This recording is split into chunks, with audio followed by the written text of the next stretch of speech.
Oi, gente, eu tô aqui hoje com o professor Hernani Pinto. Ele é farmacêutico e concluiu o doutorado em bioquímica pelo Instituto de Química de São Paulo em 2002.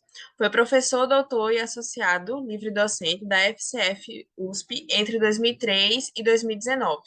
Atualmente, ele é professor titular do Centro de Energia Nuclear na Agricultura, o SENA USP, campus da ESALQ USP, em Piracicaba, São Paulo. Publicou e possui mais de 120 artigos em periódicos indexados em bases internacionais e especializados, e cerca de 120 trabalhos, resumos, congressos anais internacionais.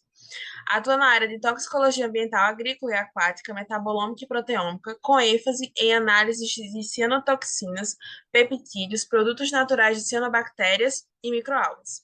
Na área farmacêutica, atua em pesquisa e investigação de produtos de degradação de medicamentos biológicos e biofarmacêuticos.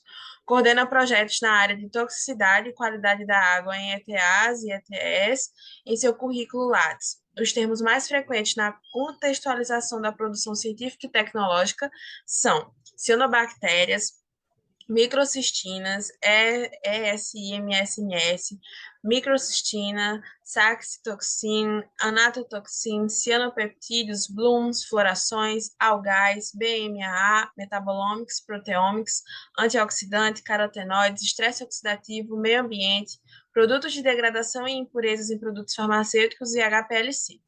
Foi coordenador adjunto da área de farmácia na CAPES para o quadriênio 2013-2017.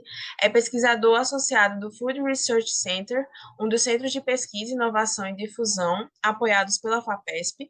Coordena como pesquisador principal uma das propostas do apoio a projetos integrados de pesquisa em áreas estratégicas da Pró-Reitoria de Pesquisa da USP e também da USP Município Cidades Sustentáveis com temas sobre a qualidade da água. Professor, muito obrigada por ter aceito o convite.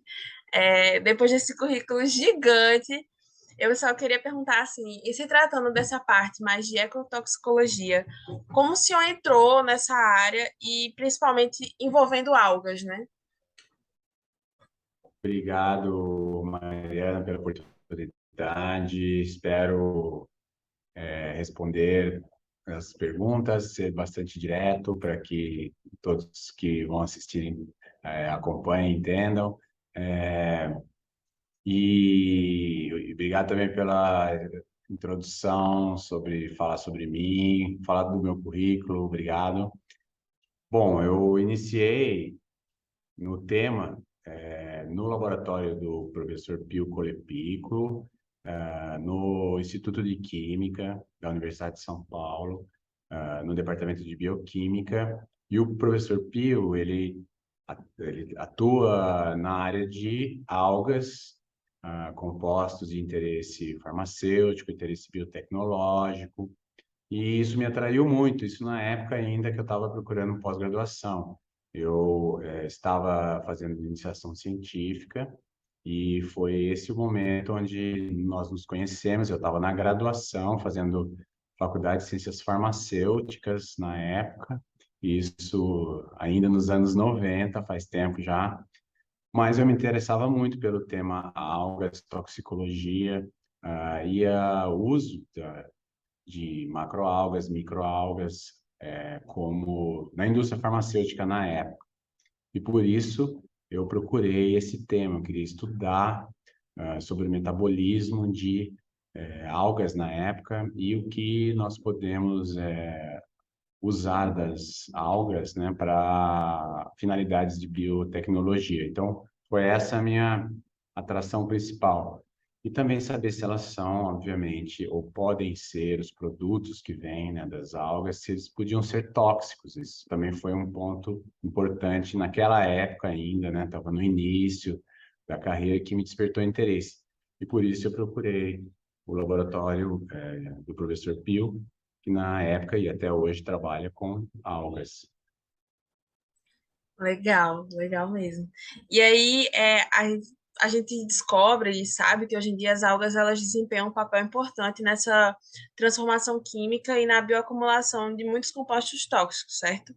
E aí, como analisar esse equilíbrio biológico de uma forma precisa? É muito difícil estudar isso de uma forma precisa, como você colocou. o que nós fazemos usando os ensaios ecotoxicológicos para avaliar a toxicidade de compostos, misturas, é estudar por espécies. Ah, como as algas, no caso aqui, a gente está falando das macroalgas, por exemplo, no mar, nos oceanos, a gente está falando de organismos primários, então eles são a fonte de alimento para outras espécies que estão lá no ambiente aquático. O mesmo vale no ambiente de água doce, onde nós temos também microalgas, cianobactérias, que vão fazer fotossíntese, são lá os produtores primários que vão servir de alimento para os outros organismos que estão ali presentes. Então, eles não deixam de ser o primeiro a ser os primeiros organismos a serem estudados, pois se há algum composto ou mistura de compostos que são tóxicos, estudar o impacto deles no ambiente é muito interessante começar por esses organismos da base da cadeia alimentar, tanto de água doce quanto do ambiente marinho. Então, escolher espécies de macroalgas, espécies de microalgas, espécies de cianobactérias, tanto no ambiente de água doce quanto no ambiente marinho, é um ponto de inicial para se avaliar a toxicidade de compostos, de misturas, no ambiente aquático. Claro que para ter uma visão mais completa é necessário e falar sobre esse item que você mencionou, que é bastante importante em toxicologia, que é a acumulação. É necessário saber se há uma transferência nos diferentes níveis tróficos. Então, além de saber a toxicidade de compostos em geral, ou de misturas, ou de uma substância isolada em microalgas, em macroalgas e em cianobactérias, é importante saber se haverá uma transferência entre os diferentes níveis tróficos, se essas substâncias podem acumular ou não. Então, estudar outras espécies, ensaios toxicológicos com outras espécies é fundamental para você entender como esses compostos vão se comportar no topo da cadeia, já considerando organismos mais, como por exemplo, aves, mamíferos, né? E tem que começar pela base. Então, estudar as microalgas, cianobactérias e macroalgas é bastante importante. E, além disso, outro ponto são as próprias substâncias produzidas por microalgas, por cianobactérias e por macroalgas. E essas substâncias que são endógenas desses organismos, são produzidas por esses organismos, elas também podem acumular nas espécies que estão acima dos diferentes níveis tróficos? Será que elas vão ser tóxicas para esses outros organismos? Então, por isso, além de se estudar diferentes substâncias e a toxicidade desses compostos, é importante saber do próprio organismo, né? Se haverá, então, essa transferência entre os diferentes níveis tróficos, se essa substância produzida por microalgas, cianobactérias e macroalgas podem se acumular nesses outros organismos, se pode haver o efeito que nós chamamos de bioamplificação, se a concentração pode aumentar conforme nós elevamos os diferentes níveis tróficos, e tudo isso é importante do ponto de vista toxicológico e também para entender como que essas substâncias se comportam no ambiente. Tudo isso faz parte de estudos ecotoxicológicos e também de transferência e metabolismo nos diferentes organismos. Esse eu Hum. respondi aí Uhum. E rapidamente, né? aí, Que eu isso aí é um curso de bom, é uma disciplina toda, né? Mas eu acho que eu consegui resumir aí. meu Deus, sim. E aí, existem dificuldades em realizar esse biomonitoramento de várias espécies de algas e detectar parâmetros de toxicidade naquela espécie alvo, por exemplo, estou monitorando várias e está acontecendo alguma coisa em uma, só em uma, em todas. Existe essa dificuldade? existe essa dificuldade, sim, Mariana, porque não são muitas espécies que estão oficialmente em bancos de coleções, para que esses ensaios sejam executados de uma forma padronizada. Por exemplo, eu posso executar aqui em Piracicaba um ensaio ecotoxicológico e você fazer o mesmo aí com uma espécie igual. Ou o professor Pio fazer o mesmo ensaio no estudo de química e nós obtermos resultados diferentes. Pode acontecer porque não há uma padronização da espécie, do banco, Então, é importantíssimo deixar claro isso, que é necessário bastante rigor e padronização desses ensaios, para que os resultados sejam fiéis à toxicidade daqueles compostos ou dos compostos endógenos, né, que estão presentes nos organismos, para que esse estudo, enfim, seja reprodutível, tenha credibilidade e que a gente, principalmente nós pesquisadores, para que nós consigamos publicar isso, né? Então, é necessária essa padronização, começa por aí, além da importância ecotoxicológica de fazer o monitoramento. Então, começa por aí, são poucas as espécies que nós temos padronizadas,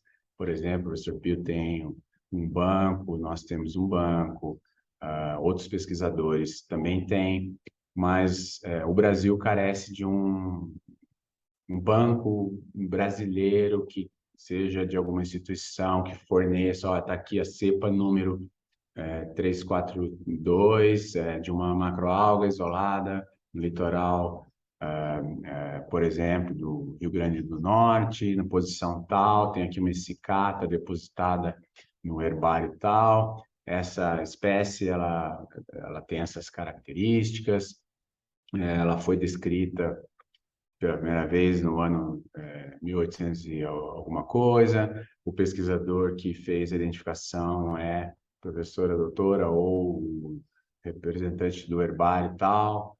Ele identificou e também foi feita uma análise genética, por exemplo, né, como uma complementação. Então, é mesmo essa espécie.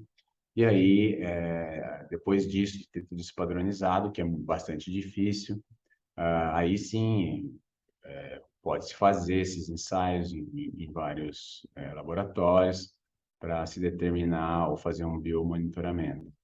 Mas isso tudo é bastante complexo. Então, não são muitas que nós temos, tanto de macroalgas, microalgas ou cianobactérias, e isso dificulta um pouco fazer esses estudos, né? Então, ah, isso é uma área que merece e está sendo um foco aí de investimentos. A própria Pró-Reitoria de Pesquisa da Universidade de São Paulo possui um programa para coleções da universidade, para que nós tenhamos, então, esses bancos aqui na Universidade de São Paulo, nos diferentes laboratórios, bem estabelecidos, para que essas culturas fiquem disponíveis, não só para nós aqui da Universidade de São Paulo, mas também para outros pesquisadores, como por exemplo, como são as cepas que nós temos no Instituto Pasteur da França, as culturas de bactérias da ATCC dos Estados Unidos, entre outras culturas que nós temos no mundo.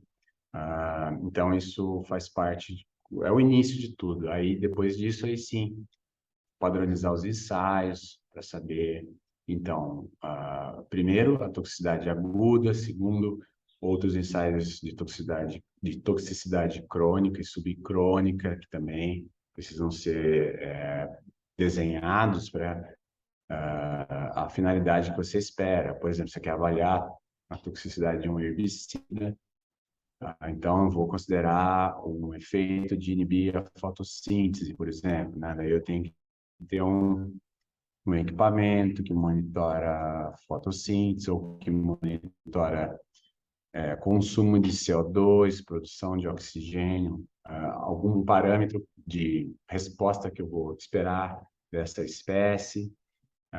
Isso tudo tem que ser bem planejado, né? Então, é bastante complexo e a É bem dificuldade complexo. está em ter espécies. Eu estou falando muito. Né? E aí, Agora, analisando então essas suas pesquisas, professor, de anos até hoje, o quanto o parâmetro de poluição já afetou e afeta as algas e o ambiente aquático, assim, é visível, é uma coisa clara já? bastante visível, além da poluição, nós temos também o aquecimento global. Isso é um outro parâmetro bastante importante que é uma realidade.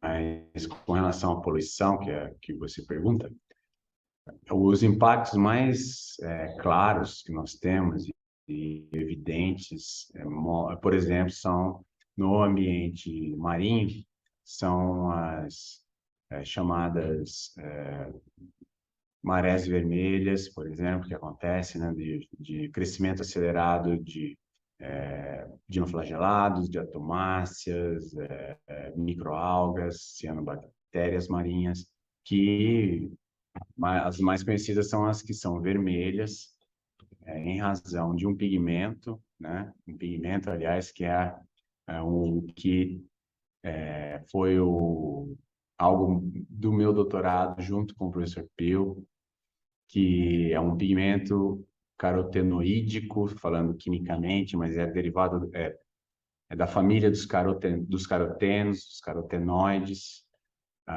parecido com o beta-caroteno, o licopeno, né, que nós temos o beta-caroteno na cenoura, o licopeno no tomate, nós temos pigmentos semelhantes em diferentes organismos aquáticos, como as macroalgas, como as microalgas, como os dinoflagelados. E no caso específico que eu estou falando das marés vermelhas, é um pigmento desses, da classe dos carotenoides, que é chamado de piridinina. Eu estudei muito esse, esse, esse caroteno, e foi tema da minha tese, né? Estudei bastante. Então, ele é o responsável pela cor vermelha nas marés vermelhas, no mar, né? No ambiente marinho, produzido por dinoflagelados marinhos. Agora, curiosamente, as espécies de dinoflagelados que estão presentes em florações de marés vermelhas, eles também produzem toxinas. No caso, a saxitoxina, que é uma toxina paralisante. Então, nós podemos ter mortandade de peixes, no ambiente que é impactado pelas marés vermelhas, né? Se acumular por exemplo, em bivalves, como mexilhões, ostras, isso compromete não só o ambiente, mas fazendas que fazem o cultivo desses organismos para exportação, para consumo interno, que é o caso de vários estados do Brasil, costeiros, né, que, por exemplo, Rio Grande do Norte, Santa Catarina. Isso é um impacto grande quando acontecem as marés vermelhas. Isso é claro, está acontecendo no mundo, não é só no Brasil. Aliás, o Brasil até não tem tantos casos assim, mas isso está relacionado à poluição no mar, no caso, né? E está relacionado também como é que fala, os números, as evidências que nós observamos, está também relacionada agora, né, ainda mais com o aumento da temperatura nos oceanos, né? Então, isso pode ser que no futuro próximo tenhamos mais ainda casos em razão só do aumento da temperatura, sem considerar o efeito da poluição. No ambiente de água doce, é também muito fácil de se observar quando acontece, quando o aumento, então, da concentração de substâncias que vêm de esgoto, que vêm de fertilizantes agrícolas, acabam indo parar nos corpos d'água, e isso acaba sendo nutriente para as cianobactérias que estão ali presentes. E aí elas é que vão crescer em grande quantidade. Então, equivalente ao que acontece no ambiente marinho, acontece também em água doce, e aí nós temos as florações de cianobactérias que aí fica verde. Em alguns casos pode ficar marrom, porque pode ser um outro pigmento, né, que domina, mas no caso das cianobactérias fica verde. Então isso é muito fácil de se ver em reservatórios de água do mundo, né? Aqui no Brasil nós temos aí casos onde de florações de cianobactérias na Billings, na Guarapiranga e São Paulo, que são os mananciais que atendem a Grande São Paulo, são os dois mais utilizados para servir água para a população. Então, isso é um problema que nós vemos, é fácil, né?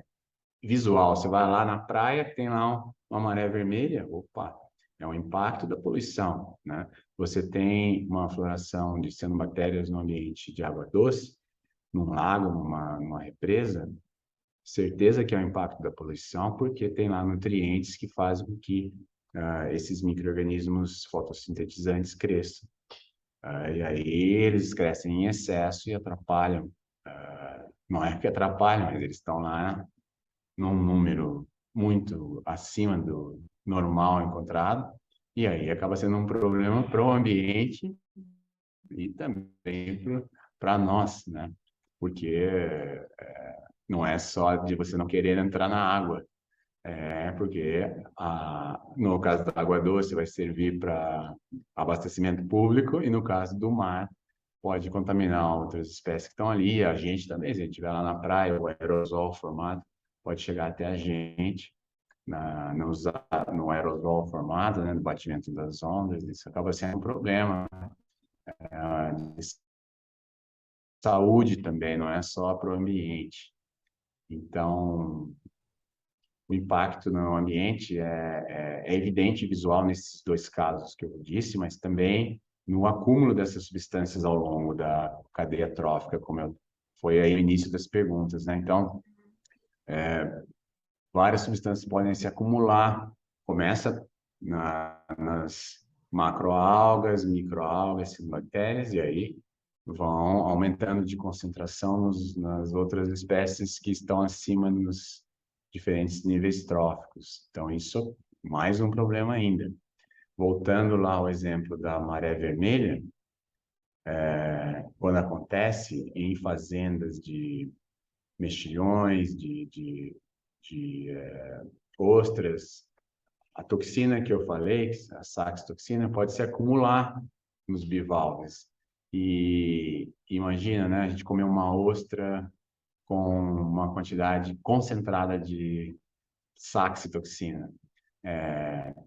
Pode levar à morte, e há casos, né? Há cerca de entre 2.000 e 5.000 casos por ano no mundo. No mundo, né? Estou falando esse número é no mundo de intoxicação por consumo de frutos do mar que vêm micro-organismos que crescem em marés vermelhas, por exemplo, né? Então, isso é uma grande preocupação, né? E essas toxinas são monitoradas nos frutos do mar para consumo humano, né? Então, isso é, por exemplo, um dos impactos que a gente não vê, né? A gente, infelizmente, vai ver, aí já é um problema mesmo muito grande. Então, no de água doce são também as toxinas produzidas por cianobactérias, que têm que ser monitoradas na água para consumo humano, né? Então, também tem o impacto de água doce nesse cenário aí de tratamento de água. Quando há lá as florações, crescimento de cianobactérias, essas toxinas precisam ser monitoradas. Temos várias classes de toxinas de cianobactérias e pelo menos 3 estão na nossa legislação de potabilidade de água. Então, para você ver como é o impacto da poluição na água. Não é só dos próprios poluentes que estão ali se acumular no ambiente, causar o problema ambiental, desse impacto da exposição a essas substâncias, mas indiretos, como, por exemplo, o acúmulo de toxinas nos organismos, morte desses organismos em função dos próprios poluentes que estão ali, ou então das toxinas que vão se acumular. Então, são vários parâmetros que precisam ser analisados, mas, sem dúvida, estão correlacionados com poluição. É triste. Mas, para finalizar, assim, depois dessas notícias e dessas discussões, como o senhor espera que seja o futuro da área de ecotoxicologia, principalmente de algas, assim?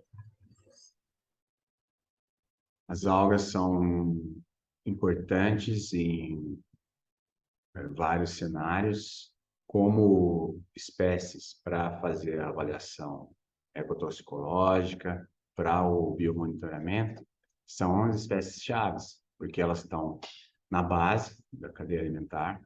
Então, o futuro com os estudos com as algas é fundamental para entender o impacto dessas substâncias já no começo, né?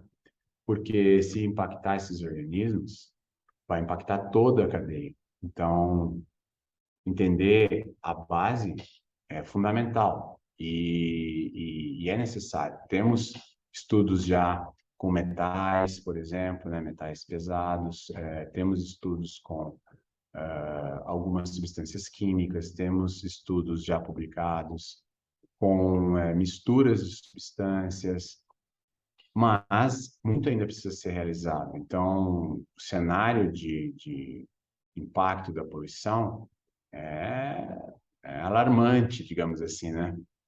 O que nós vemos é cada vez mais e mais áreas serem degradadas, casos e casos de denúncias até de descarte. Por exemplo, tivemos aqueles episódios de derramamento de petróleo no mar, aqui na costa do Brasil, 2, 3 anos atrás, né?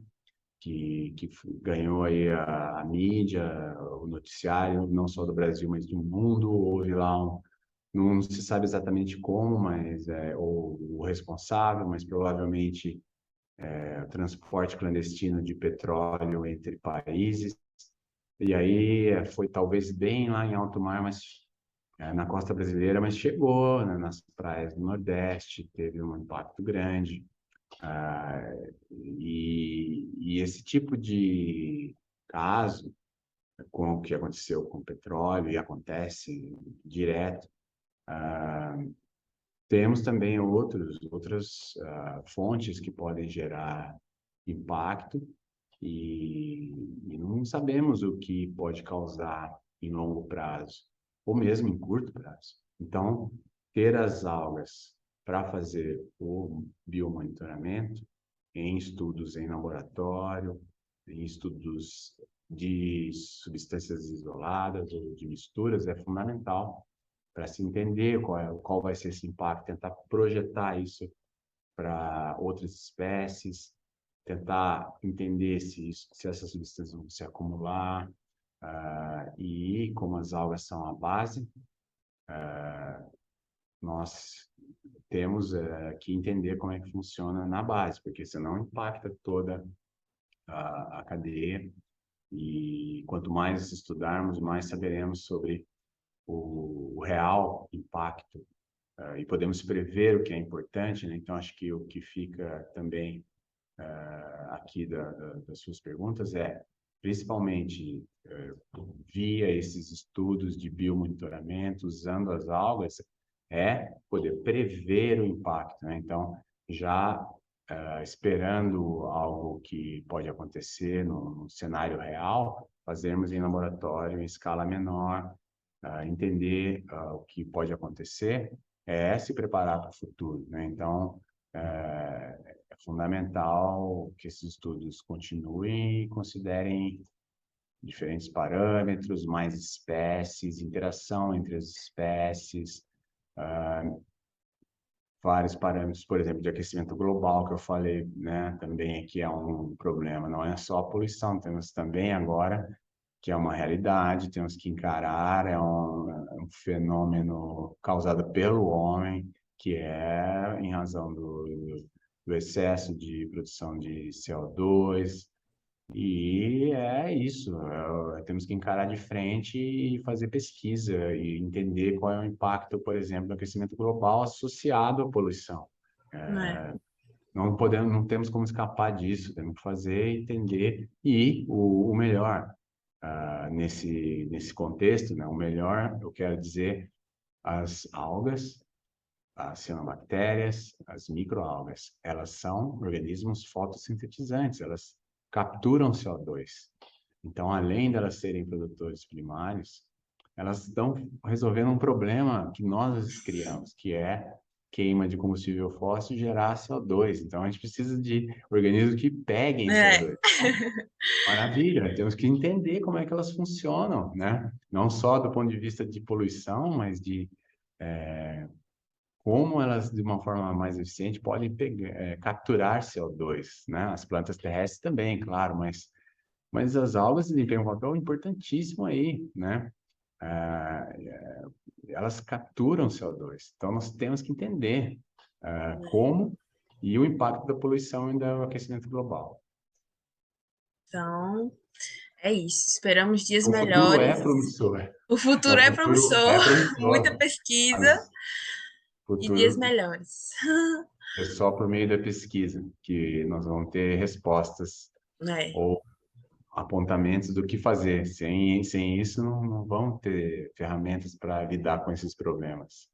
pois é. É isso. Muito obrigada, professor, por ter aceito o convite, por essa conversa e pelos esclarecimentos. Obrigado, Mariana.